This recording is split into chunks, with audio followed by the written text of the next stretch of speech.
जय श्री कृष्णा। राधे राधे। कार्तिक मास महात्म्य 24वां अध्याय सुनेंगे आज की अध्याय की इस कथा में हम सूत जी के द्वारा दीप मालिका से दरिद्रता का नाश यह कथा सुनेंगे। सब बोलिए विष्णु भगवान की जय। ओम नमो भगवते वासुदेवाय। नारद जी बोले, हे राजा प्रथु, अब मैं तुम्हें दीपावली पूजन की विधि विस्तार पूर्वक बतलाता हूँ। नारद जी ने कहा, हे राजन, कार्तिक माह के कृष्ण पक्ष की अमावस्या को दीप मालिका करने से दरिद्रता का नाश होता है, घर में सुख समृद्धि आती है। इस संबंध में एक कथा सुनो तुम। थुरसैन नामक देश में सत्य शर्मा नाम का एक बहुत गरीब ब्राह्मण रहता था। उसकी सदा यही इच्छा रहा करती थी कि उसके पास बहुत सा धन हो, जिससे कि वह यज्ञ, दान एवं पूजा पाठ आदि कार्यों में व्यय कर सके। इसके लिए वह सदैव देव पूजन में ही व्यस्त रहा करता था, मगर दरिद्रता थी कि उसका पीछा ही नहीं छोड़ती थी। तब एक दिन दुखी होकर उसने एक विद्वान से दरिद्रता से मुक्ति पाने का उपाय पूछा। तब उसे उस विद्वान ने बताया कि तुम भगवान शिव का पूजन करो। ब्राह्मण ने सच्चे हृदय से भगवान शिव की पूजा प्रारंभ कर दी।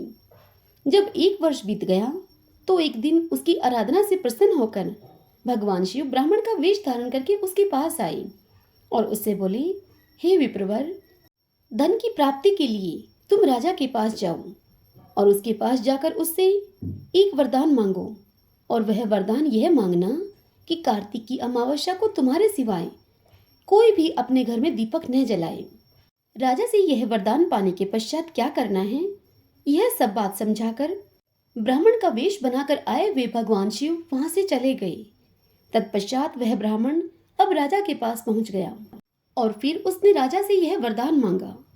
जब राजा वचनबद्ध हो गया तब उस ब्राह्मण ने राजा से कहा कि कार्तिक की अमावस्या को मेरे सिवाय कोई भी अपने घर में दीपक न जलाए। वचनबद्ध हुए राजा को उसकी बात माननी पड़ी और उसने नगर भर में यह ढिंडोरा पिटवा दिया कि कार्तिक अमावस्या की रात में कोई भी मनुष्य अपने घर में दीपक न जलाए। फलस्वरूप राजा की आज्ञा के अनुसार जब अमावस्या आई तो किसी ने भी अपने घर में दीपक नहीं जलाया। रात में जब लक्ष्मी जी नगर में आई तो पूरा नगर अंधेरे में डूबा हुआ था। केवल उसी ब्राह्मण का घर खूब सजा धजा और दीपमाला से जगमगा रहा था। यह देखकर प्रसन्नता पूर्वक उसके घर में वह जाने लगी, किंतु ब्राह्मण ने उनका मार्ग रोक लिया और बोला, हे भद्रे, तुम्हारा पति अति कठोर है और तुम अति चंचल हो, इसलिए मेरे घर में प्रवेश मत करो। यह बात सुनकर लक्ष्मी जी उस ब्राह्मण से बोली, हे विप्र, भगवान के शयन के समय मैं यहाँ पर आई हूँ, अतः निश्चय ही तुम्हारे घर में अब मैं वास करूंगी। यह सुनकर ब्राह्मण ने कहा कि यदि तुम इस बात की शपथ लो कि मेरी 3 पीढ़ियों तक तुम मेरे घर से नहीं जाओगी और मेरे ही घर में यहाँ वास करोगी, तब तुम मेरे घर में आ सकती हो। इतनी बात कहकर वह ब्राह्मण आगे लक्ष्मी जी से कहने लगा, हे भद्रे, मैं आपके पूजन की विधि भी नहीं जानता हूँ, इसलिए कृपा करके आप अपने पूजन की विधि भी मुझे बताइए। लक्ष्मी जी ने अपने पूजन की विधि उसे बताते हुए ब्राह्मण से कहा कि हे ब्राह्मण, प्रतिवर्ष कार्तिक मास की अमावस्या को प्रातःकाल स्नान आदि से निवृत्त होकर देवताओं तथा पितरों का तुम पूजन करो। इस दिन बालक, वृद्ध और रोगी को छोड़कर घर में कोई भी व्यक्ति भोजन न करे। दिन में दोपहर के समय श्राद्ध कर्म करके ब्राह्मण को भोजन करवाएं। प्रदोष काल में दीपमाला करें। घर में तुलसी वृक्ष के निकट, ब्राह्मण के घर में, देव मंदिर में, चौराहे में, शमशान और गौशाला में भी दीपक जलाना चाहिए। सायंकाल स्वस्ति वाचन व कुबेर जी का पूजन करके संकल्प करें।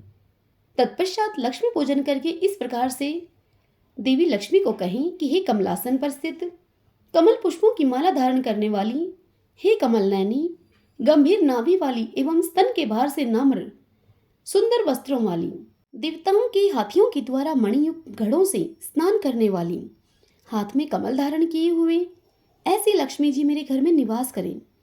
फिर आसन, पाद, आचमन, स्नान, वस्त्र, धूप, दीप, नैवेद्य, जल, तांबूल और सुपारी, यह सब लक्ष्मी जी को अर्पण करके उन्हें नमस्कार करो। दीपक प्रज्वलित करें और रात्रि भर कीर्तन करें। इस प्रकार कुबेर एवं लक्ष्मी जी का पूजन करके ब्राह्मणों को भोजन करवाएं। इस प्रकार महालक्ष्मी जी के आदेश के अनुसार उस ब्राह्मण ने लक्ष्मी जी का विधिवत पूजन किया, जिससे कि उसका घर धन धान्य से भर गया तत्पश्चात उसने अनेक यज्ञ और धार्मिक कार्य किए। जीवन के अंतिम काल में सत्य शर्मा विरक्त होकर मथुरा को चला गया, जहां उसने अपना शेष जीवन ईश्वर भजन में बिताते हुए अंत में विष्णु धाम को चला गया। श्रीमन नारायण नारायण हरि हरि, भजमन नारायण नारायण हरि हरि। ओम नमो भगवते वासुदेवाय।